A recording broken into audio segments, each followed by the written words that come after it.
할렐루야. 하나님께서 오늘도 거룩한 성일로 불러주셨는데 큰 은혜로 채워주실 줄로 믿습니다. 하나님께서는 졸지도 아니하시고 주무시지도 아니하십니다.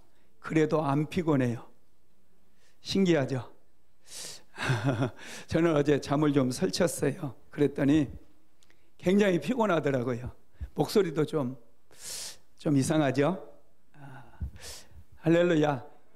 우리 인도네시아 선교사님 박연숙 선교사님이 어제 전화를 하셨어요. 요즘 유튜브 영상 너무 잘 보고 있다고 그러면서 목사님 목소리는 참 영성이 있습니다. 저에게까지 기름 부음이 옵니다. 그러더라고요. 할렐루야. 영성이 좀 느껴집니까? 오늘 또 영성 있는 목소리로 하나님께서 주시는 그 생명의 말씀, 여러분 말씀을 통해서 은혜 받고 생명을 얻게 되기를 주님의 이름으로 축원드립니다. 한 영혼의 가치와 탁월성은 그가 사랑하는 대상을 보면 알 수 있다. 이렇게 17세기 스코틀랜드 신학자 겸 목사님이었던 헨리 스카우겔이라고 하는 사람이 말을 했습니다. 여러분이 무엇을 가까이 하고 있는지, 무엇을 좋아하는지 그것을 보면은 여러분의 가치와 탁월성을 알 수 있다는 거예요. 여러분은 무엇을 가까이 하고 있습니까? 다윗은 하나님을 가까이 했습니다. 어떻게 해서든지 하나님을 예배하고 하나님을 찬양하기 위해서 그는 온 마음과 힘과 정성을 다했어요. 그래서 하나님께서는 다윗에게 엄청난 은혜를 주셨고 축복을 내려주신 거 믿으시기 바랍니다. 다윗은 이제 이스라엘 왕국, 이 통일 왕국의 왕이 되었습니다. 블레셋과의 1차, 2차 전쟁을 통해서 중동 지역의 새로운 강자로 부상하게 되었어요. 그때 두라망 히람이 다윗을 찾아와 가지고 백향목으로 그리고 최고급 자재를 사용해서 왕궁을 하나 지어줍니다. 선물로 왕궁을 지어줬어요. 이 모든 것이 하나님의 은혜인 거 믿으시기 바랍니다. 여러분, 다윗이 이것을 생각한 거예요. 자기는 베들레헴의 목동이었잖아요. 베들레헴에서 양을 치는 목동이었는데 하나님께서 그 양을 치는 목동의 자리에서 불러내셔서 이스라엘의 왕으로 삼아주시고 블레셋과의 전쟁을 통해서 강자로 부상하게 만드시고 두루왕 히람을 통해서 엄청나게 좋은 왕궁을 선물받게 만들어준 거예요. 하나님의 은혜가 깊이 느껴질까요? 안 느껴질까요? 깊이 느껴졌어요. 그래서 다윗은 하나님께로 더 가까이 가기 위해서 이제 한 가지를 준비를 하게 됩니다. 그게 뭐냐면 하나님의 언약궤를 모셔다가 예루살렘 성 다윗의 궁궐이 있는 그곳에 하나님의 언약궤를 모시기를 간절히 소망했어요.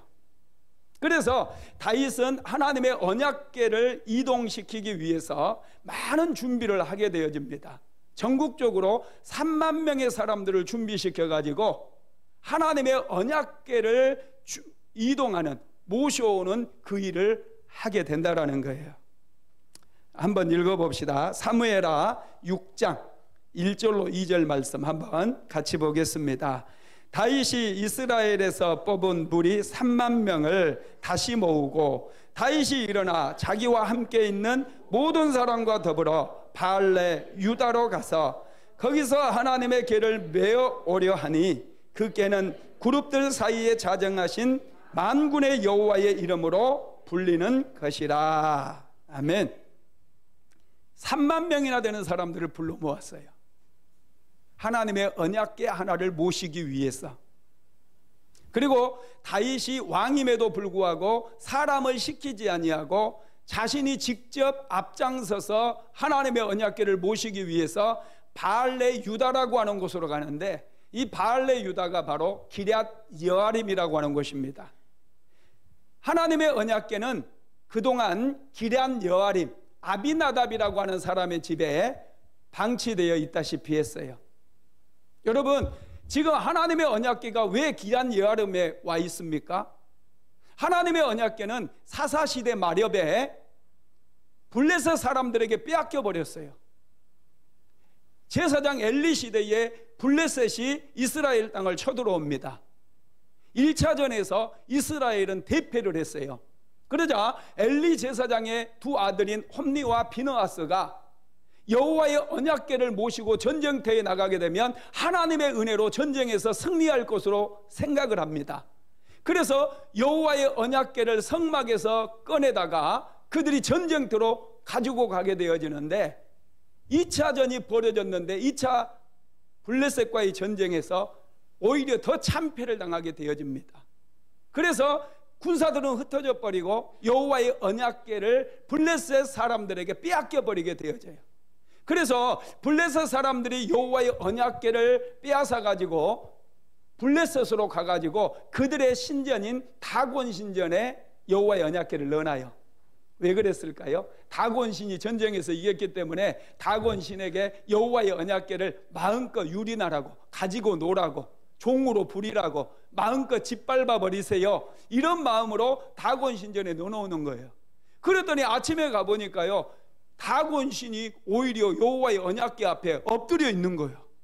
깜짝 놀래가지고 다시 다곤 신상을 세워놓고 이제 문을 닫고 나왔어요. 그 다음날 가봤더니요, 다곤 신 머리가 부러져 있고 팔이 다 부러져 있는 거예요. 그래서 이 언약궤를 다곤 신전에서 꺼내게 됩니다.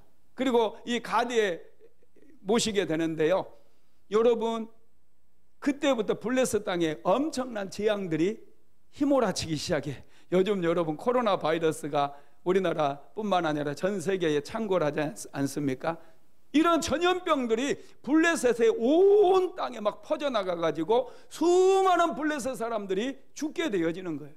그래서 그 사람들이, 그 지역 사람들이 모여가지고 도대체 왜 이런 일이 생기는가, 그 원인을 찾으려고 그래요. 그런데 그 원인을 찾을 수가 없습니다. 그래서 어떤 분이 얘기하죠. 여호와의 언약궤 때문에 우리가 이런 재앙을 당하는 것이다. 그래서 그들이 다시 여호와의 언약궤를 이스라엘 땅으로 보내게 되어져요. 그때 이스라엘 땅으로 보내면서 그들이 한 가지를 테스트를 하게 되는데, 뭐냐 하면은 젖나는 암소, 이제 막 새끼를 난 암소에게 수레를 메어 가지고 그 수레에 언약궤를 싣고 이스라엘 땅으로 보내는 거예요. 그러면 여러분, 새끼를 갓 낳은 암소가 새끼의 젖을 주어야 되기 때문에 절대로 다른 곳으로 가지 않습니다. 여러분, 송아지를, 소를 키워보신 분들은 다 알아요. 소를 키우면요, 이 젖을 떼고 새끼소가 이제 일정 기간 동안 성장하게 되면 새끼소를 시장에 갖다 팔잖아요. 그러면 어미소는 그 새끼소를 못 잊어서 사흘 동안을 팍팍 눈물을 흘리면서 울어요. 제가 소를 키워봤다고 그랬잖아요.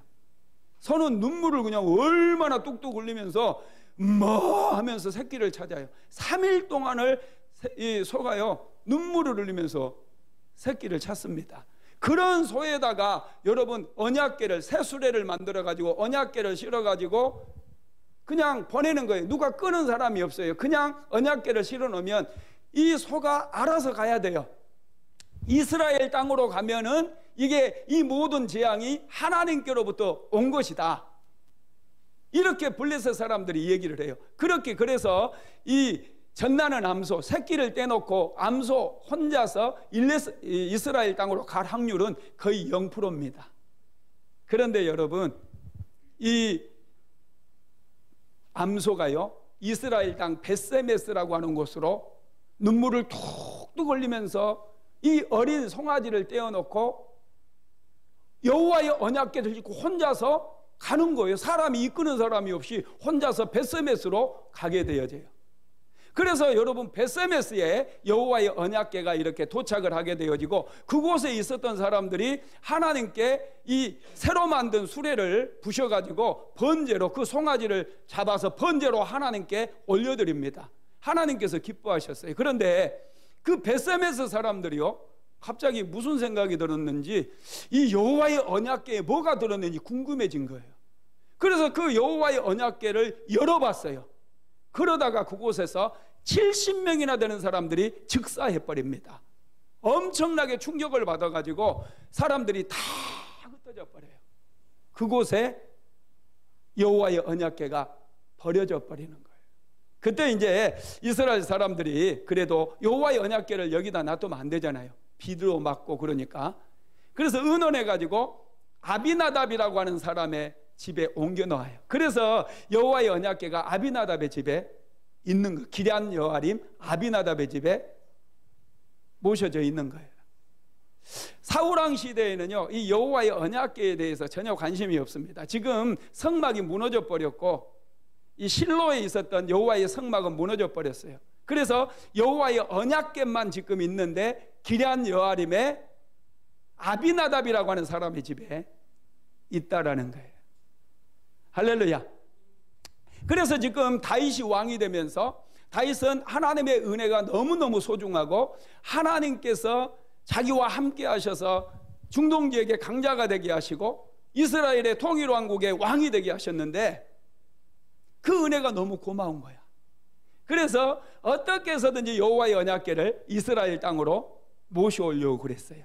그래서 3만 명이나 되는 사람들을 동원하고 새롭게 수레를 만들어 가지고 이제 그 수레에 언약궤를 싣고 예루살렘 성으로 출발을 했습니다. 아요라고 하는 사람이 수레를 이끌고 우사라고 하는 사람이 뒤에서 수레를 따라가는 거예요. 이렇게 해서 여호와의 언약궤가 예루살렘으로 도착하는가 싶었는데 나곤의 타작마당에 도착했는데 갑자기 소들이 뜨기 시작하는 거예요. 그래서 여호와의 언약궤가 수레에서 떨어지려고 하니까 우사가 그 언약궤를 붙잡습니다. 언약궤를 붙잡자마자 우사가 현장에서 즉사해버렸어요. 다윗이 엄청나게 충격을 받습니다. 다윗이 왜 언약궤를 모셔오려고 그랬을까요? 하나님의 언약궤를 모실 때에 하나님께서 그에게 은혜를 주시고 이스라엘 온 백성들에게 은혜를 주실 것을 기대했기 때문에. 그런데 여러분, 여호와의 언약궤를 옮겨오는 과정 속에서 사람이 죽어버린 거예요. 그래서 그곳 이름을 베레사 우사, 우사를 쳤다, 우사를 심판했다, 이렇게 이름을 부르고 다윗이 왕궁으로 돌아가 버립니다. 3만 명이나 모였었는데 그 3만 명도 전부 집으로 돌아가 버려요. 여호와의 언약궤는 나곤의 타작마당에 다시 한번 방치될 뻔했어요. 그때 오벳 에돔이라고 하는 사람, 이 오벳 에돔은요 이스라엘 사람이 아니에요. 가드 사람이에요. 가드는 블레셋 성읍을 블레셋 5성읍 중에 가드라고 하는 성읍이 있는데 이 블레셋 출신입니다. 이 가드 사람 오벳 에돔이 여호와의 언약궤를 자기가 메고 자기 집으로 모셔갑니다. 그리고 그곳에서 하나님을 예배하고 하나님을 찬양했어요. 그랬더니 하나님께서 이 오벳 에돔의 가정에 복을 주시는데 석 달 만에 하나님께서 엄청나게 은혜를 내려주셨다라는 거예요. 여러분 놀랍지 않습니까? 아무도 이 언약궤를 가지고 가려고 하지 않았어요. 법궤를 아무도 가지고 가려고 하지 않았어요. 사람이 죽어버렸으니까. 그래서 다윗도 왕궁으로 돌아가 버렸어요. 여러분 그렇습니다. 왜 그러면 이런 법궤를 옮기는 과정 속에서 왜 사람이 죽는 이런 일이 발생을 했을까요? 자, 사무엘하 6장 7절 한번 읽어봅시다. 시작. 여호와 하나님이 우사가 잘못함으로 말미암아 진노하사 그를 그곳에서 치시니 그가 거기에 하나님의 궤 곁에서 죽으니. 아멘. 여기에 보니까 하나님이 우사가 잘못함으로 말미암아 이렇게 말씀했어요. 여러분 항상 우리의 삶에 문제가 생길 때 왜 문제가 생기느냐? 잘못함으로 인해서 문제가 생겨요. 내 생각대로 인생을 살아가는 거, 여러분 이게 잘못입니다. 사사기서에 보면은요 이스라엘 백성이 자기 소견에 옳은 대로 행하였더라 이런 말씀들이 반복해서 나와요. 자기 소견에 옳은 대로 생활했다는 것은 자기 생각대로 살았다는 거예요. 이게 여러분 죄입니다. 요즘 젊은 사람들 중에 결혼을 하면서 자녀를 낳지 않겠다고 서로 약속하고 결혼하는 그런 사람들이 있대요. 우리 가까이에도 있더라고요. 결혼한 지 한참 돼도 자녀가 없어서 물어보니까 그래요. 여러분, 이게 하나님 생각일까요? 내 생각일까요? 이게 잘못함으로 결혼한 거예요. 이 결혼은 여러분 어떻게 되겠어요? 맨날 어그러지고 싸울 수밖에 없습니다. 깨질 수밖에 없어요. 사람이 자기 생각대로 하는 거, 이게 잘못함으로 말미암아. 할렐루야. 여러분들 인생 살아가면서 여러분 생각대로 뭔가 시작하거나 여러분 생각대로 인생을 사지 마십시오. 하나님의 말씀, 하나님의 뜻을 따라서 행하게 되어질 때 이런 문제가 생기지 않습니다. 어려운 문제를 만나지 않게 되어져요. 지금 다윗은 언약궤를 옮기면서 자기 생각대로 언약궤를 옮긴 거예요.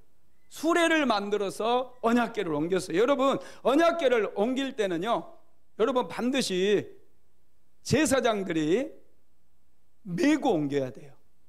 언약궤는 수레로 옮기면 안 돼요.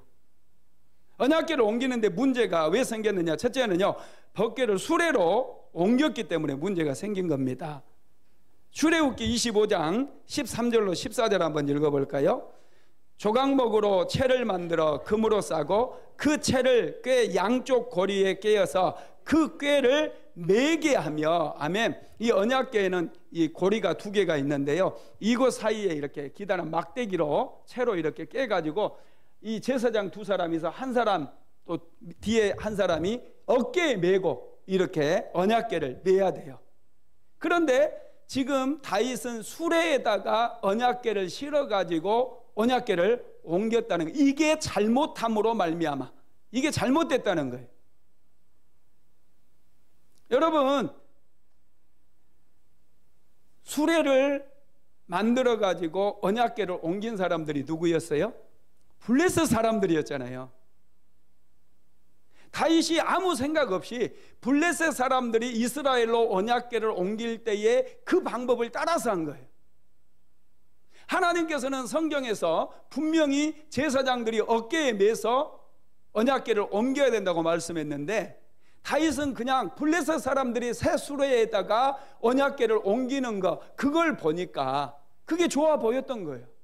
새로운 수레도 만들고 그 언약궤에, 이 수레에 언약궤를 옮기니까 사람들 보기에도 얼마나 좋아요. 편리하고요. 그렇게 해서 옮겼는데 문제가 생겨버린 거예요. 두 번째로는요, 여러분, 법궤는 일반 사람들이 만지면 안 돼요.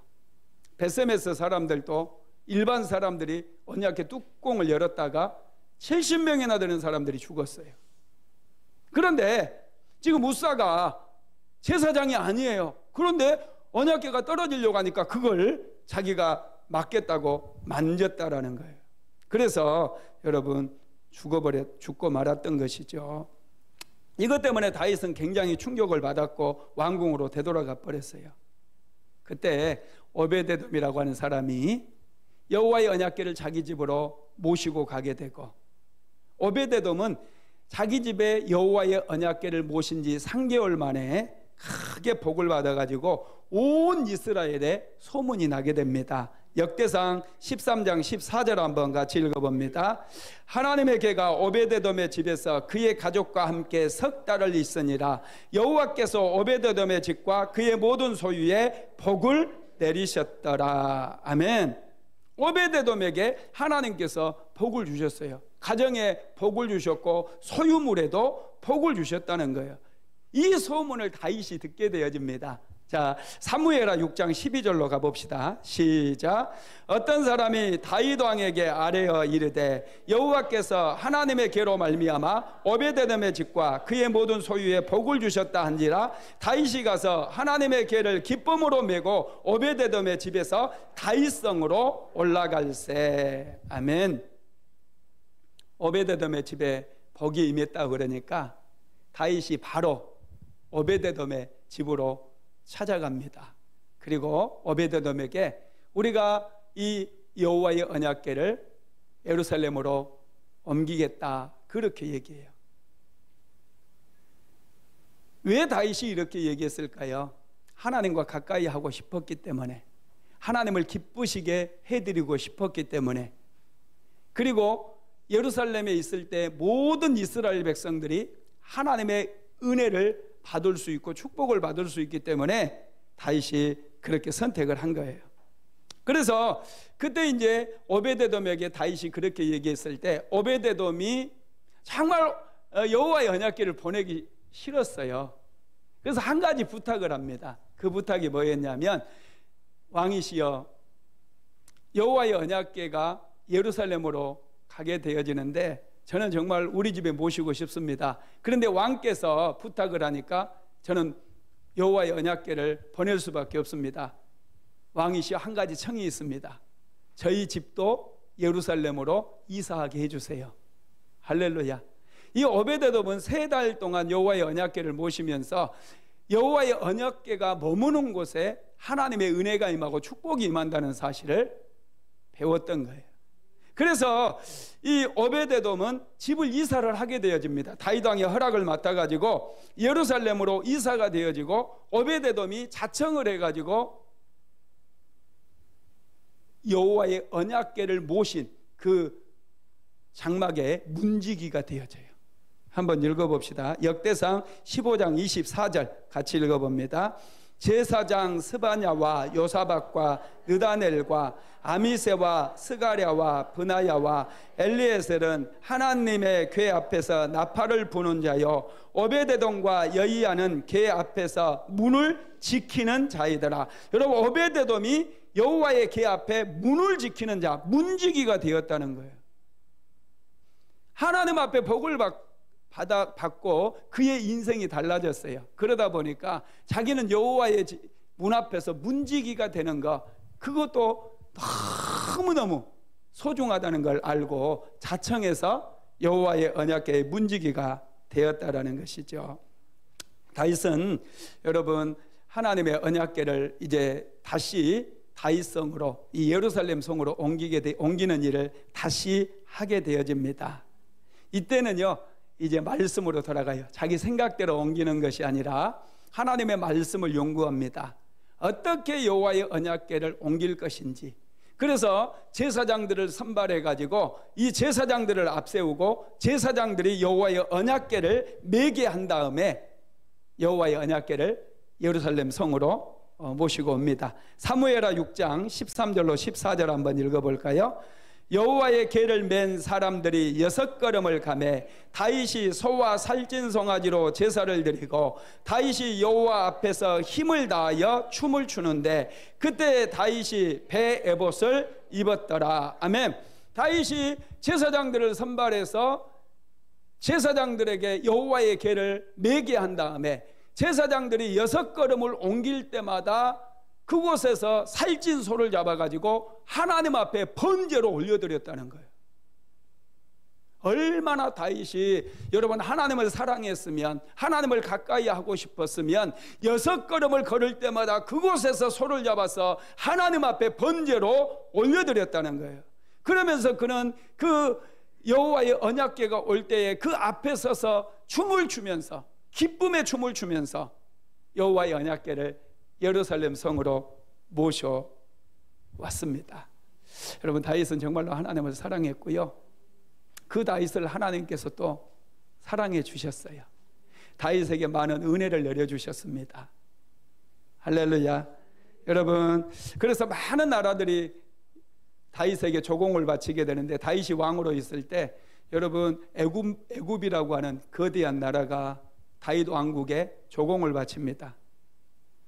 뿐만 아니라 이 아수르가 일어났던, 바벨론이 일어났던 그 유프라테스 강 너머에 그 많은 그 강한 나라들이 있던, 그때 당시 다윗 왕 시대에는 하솔이라고 하는 나라가 그곳에 패권을 쥐고 있었는데요, 그 나라에서도 다윗에게 사신을 보내고 조공을 바치는 그런 여러분 엄청난 일이 일어났었다라는 거예요.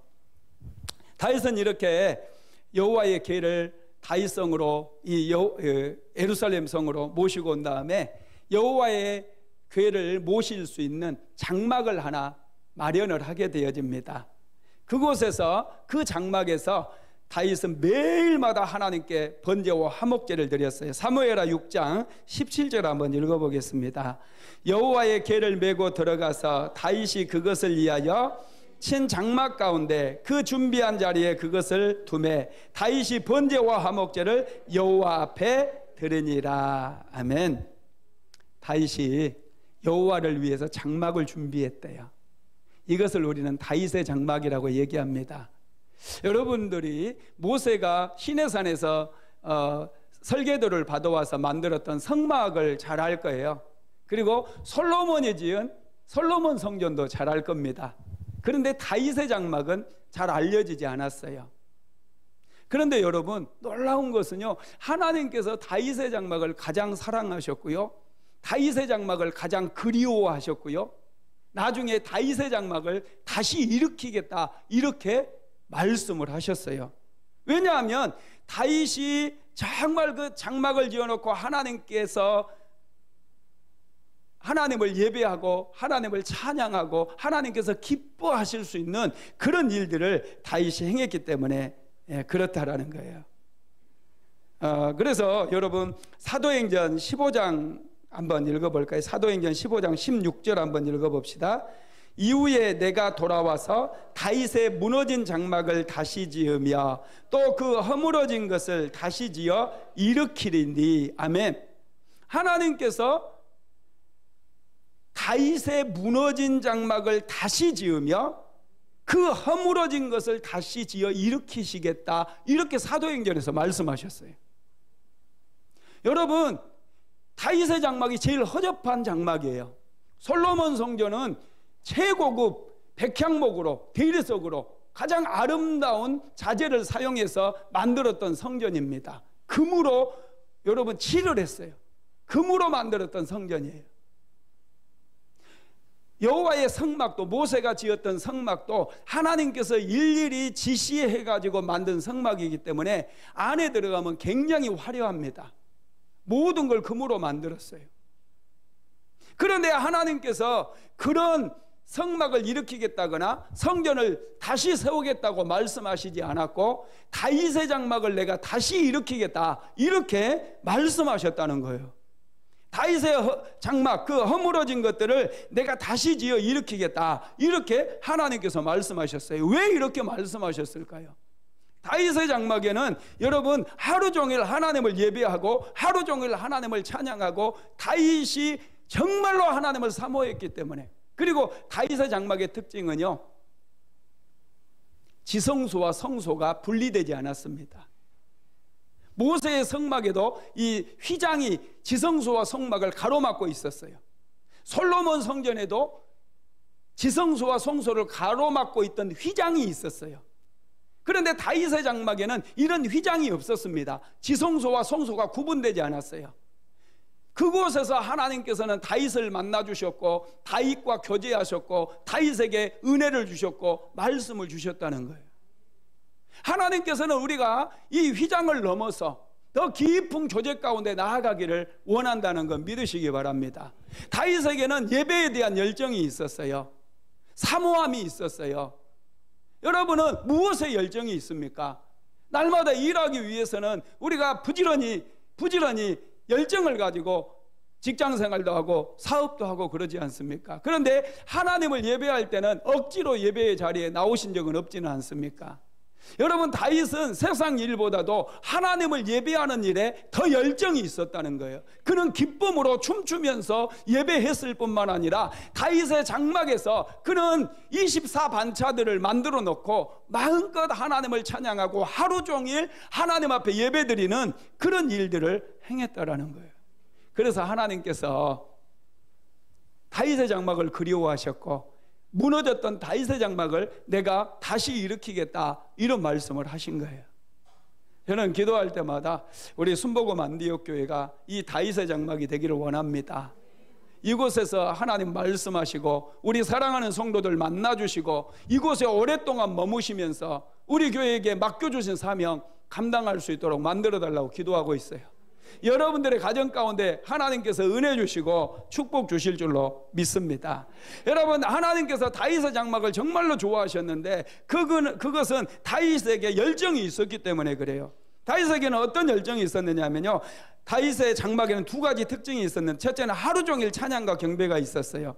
자, 역대상 16장 4절로 6절 한번 읽어봅니다. 시작.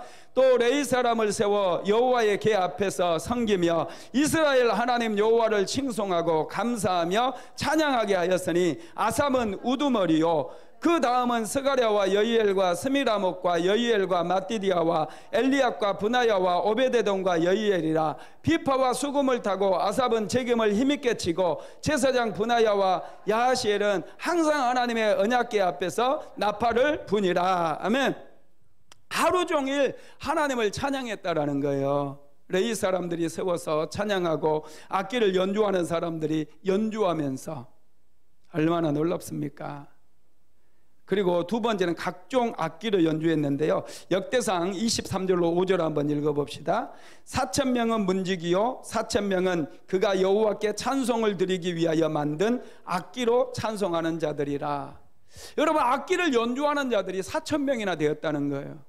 하나님을 예배할 때 여러분, 우리는 모든 악기를 동원해서 하나님을 예배하는 거 아주 중요합니다. 뭐 주일 예배는 드럼을 치면 안 되고, 여러분, 웃기는 얘기입니다. 드럼 소리 하나님께서 기뻐하시는 거 믿으시기 바랍니다. 비파와 수구마 깰지어다. 할렐루야. 내가 새벽을 깨우리로다. 할렐루야. 여러분, 하나님께서는 비파와 수금으로, 큰 소리 나는 재금으로, 작은 소리 나는 재금으로 마음껏 하나님을 찬양하고 예배하기를 원하신다는 거예요. 다윗은 이런 악기들을 연주할 수 있는 4,000명의 사람들을 준비시켰어요. 훈련시켰어요. 그리고 그 사람들을 24반차로 나누어 가지고, 여러분, 하루가 24시간이기 때문에 그들로 하여금 하루 1시간씩 하나님을 찬양하는 일을 하게 만들었다는 거예요. 그래서 다윗의 장막에는 매일매일마다 예배가 있었고 찬양이 있었고 경배가 있었습니다. 하나님께서는 그 다윗의 장막의 예배를 너무너무 기뻐하셨어요. 그래서 사도행전에서 내가 다윗의 장막을 다시 일으키겠다, 이렇게 말씀하셨다는 것이죠. 그렇습니다. 저와 여러분에게도 하나님을 예배하는 열정이 필요해요. 코로나 바이러스 때문에 여러 가지 우리가 어려움을 겪고 있지만은, 그래도 하나님을 향한 열정만은 식어서는 안 됩니다. 하나님을 향해서는 뜨거운 마음이 필요해요. 하나님만 생각하면 감격이 돼야 돼요. 할렐루야. 하나님을 더 사랑하게 되기를 주님의 이름으로 축원합니다. 다윗은 이렇게 장막을 지어서 여호와의 언약궤를 모시고 기쁨으로 하나님께 예배를 드리고, 성가대와 찬양단을 만들어서 오케스트라를 만들어 가지고 하루 종일 하나님께 경배를 드렸지만, 그럼에도 불구하고 항상 하나님께 죄송한 마음이 있었어요. 왜냐하면 하나님께서는 두루왕 히람을 옆구리를 찔러서 다윗에게 백향목으로 지어진 궁궐을 선물하게 했다고 그랬잖아요. 그래서 자기는 백향목으로 만들어진 궁궐에 살고 있는데, 하나님의 이 언약궤는 그냥 장막으로 이 휘장 가운데 있는 거예요. 그래서 하나님 앞에 선지자에게 다윗이 얘기를 합니다. 내가 하나님의 성전을 하나 지어드리고 싶다, 그래요. 그러니까 이 나단 선지자가 처음에는 그렇게 하라고 그럽니다. 그런데 하나님께서 못하게 하죠. 자, 역대상 17장 1절로 4절 한번 읽어봅시다. 다윗이 그의 궁전에 거주할 때에 다윗이 선지자 나단에게 이르되, 나는 백향목궁에 거주하거늘 여호와의 언약궤는 휘장 아래 있도다. 나단이 다윗에게 아뢰되, 하나님이 왕과 함께 계시니 마음에 있는 바를 모두 행하소서. 그 밤에 하나님의 말씀이 나단에게 임하여 이르시되, 가서 내 종 다윗에게 말하기를, 여호와의 말씀이 너는 내가 거할 집을 건축하지 말라. 아멘. 결론은 뭡니까? 하나님께서 내가 거할 집을 너는 건축하지 말라, 하나님께서 허락해 주시지 않았어요. 하나님께서 다윗을 사랑하신 진짜 이유는 성전이 아니라는 걸 알 수 있죠. 하나님께서 다윗을 사랑하고 다윗을 축복해 주셨던 진짜 원인은 뭡니까? 진짜 이유는 다윗이 하나님을 사랑했기 때문이라는 거예요. 여러분, 저와 여러분도 마찬가지예요. 하나님을 사랑하면 하나님의 은혜를 받게 되어 있습니다. 누가 복 있는 사람입니까? 하나님을 기쁘시게 해드릴 수 있는 사람이 복 있는 사람이에요. 열정을 회복하시기를 바랍니다. 여러분, 하나님을 기뻐하십시오. 그러면 하나님의 은혜를 잊게 됩니다. 하나님께서는요, 여러분, 우리가 하나님을 소중히 여길 때 우리의 삶에 머물러 주셔요. 우리 삶에 정말 필요한 것들 있잖아요. 그런 것들은 소중히 여기는 사람에게 머무릅니다. 사람도 자기를 소중히 여겨주면 그 사람에게 머물러요. 물질도 흘러가다가 자기를 소중하게 여겨주는 사람을 만나면 그곳에 머물게 되어 있어요. 하나님께서도 어떤 사람과 함께 하시느냐 하면 하나님을 가장 소중히 여기는 그 사람과 함께 하신다는 거예요. 그래서 여러분, 하나님께서 다윗과 함께 하신 것은 다윗이 하나님을 소중하게 여겼기 때문인가 믿으시기를 바랍니다. 다윗은 두 번째로 최고의 예배자들을 준비했습니다. 노래하는 사람과 악기를 연주하는 사람들을 준비했는데요. 역대상 15장 27절로 28절 다시 읽어봅니다. 다윗과 미 꾀를 맨 레이 사람과 노래하는 자와 그의 우두머리 그나냐와 모든 노래하는 자도 다 세마포 겉옷을 입었으며 다윗은 또 배 에봇을 입었고 이스라엘 무리는 크게 부르며 뿔나팔과 나팔을 불며 재금을 치며 비파와 수금을 힘있게 타며 여호와의 언약궤를 메어 올렸더라. 개역 한글판 성경에서는요, 이 노래의 지휘자들을 두목이라고 이렇게 표현을 했어요. 그런데 개역 개정판 성경에 보면 우두머리다 그랬는데 우두머리라니까 좀 느낌이 와닿지 않아요. 여러분, 이 두목이라고 하는 게 차라리 나을 것 같아요. 조폭하면 두목하면 굉장하잖아요. 일사불란하게 움직이잖아요. 이것처럼 찬양대 지휘자가 개역 한글판 성경에는 두목이라고 표현이 되어 있는데 그 정도로 막강한 권력을 가지고 이 성가대를 운영을 했다라는 거 알 수가 있습니다. 이 성가대, 다윗 시대의 성가대는 세마포 겉옷을 입고 그들이 하나님 앞에 예배를 드렸어요. 다양한 악기를 연주하면서 하나님을 예배했다라는 것이죠. 이 다윗이 그때 여호와의 언약궤를 다윗성으로 옮기면서 많은 그런 레이지파 사람들을 동원했거든요. 그때 그 레이지파 사람들이 이제 끝나고 집으로 돌아가려고 했을 때 다윗이 그들을 붙잡습니다.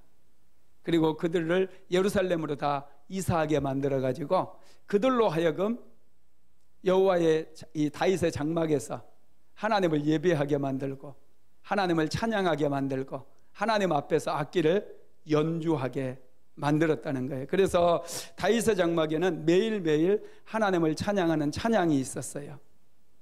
그래서 하나님께서는 이 다윗의 장막을 아주 기뻐하셨습니다. 다윗은 왕이 되었어도요, 하나님을 예배하는 일에 등한히 하지 않았습니다. 최고의 기쁨으로 삼았어요. 그래서 여러분, 다윗은 왕으로 있는 동안에도 하나님을 기뻐하고 하나님께 예배드리는 일에 최고의 정성을 다 쏟았기 때문에 하나님께서 다윗을 강하게 만들었고 주변의 모든 나라들이 다윗에게 조공을 바치도록 그렇게 인도해 주신가 믿으시기를 바랍니다. 말씀을 마무리하겠습니다. 하나님께서는 예배를 귀하게 여기는 사람들을 존귀하게 여겨주십니다. 사울왕은 하나님 앞에 드리는 예배를 소홀히 여겼어요.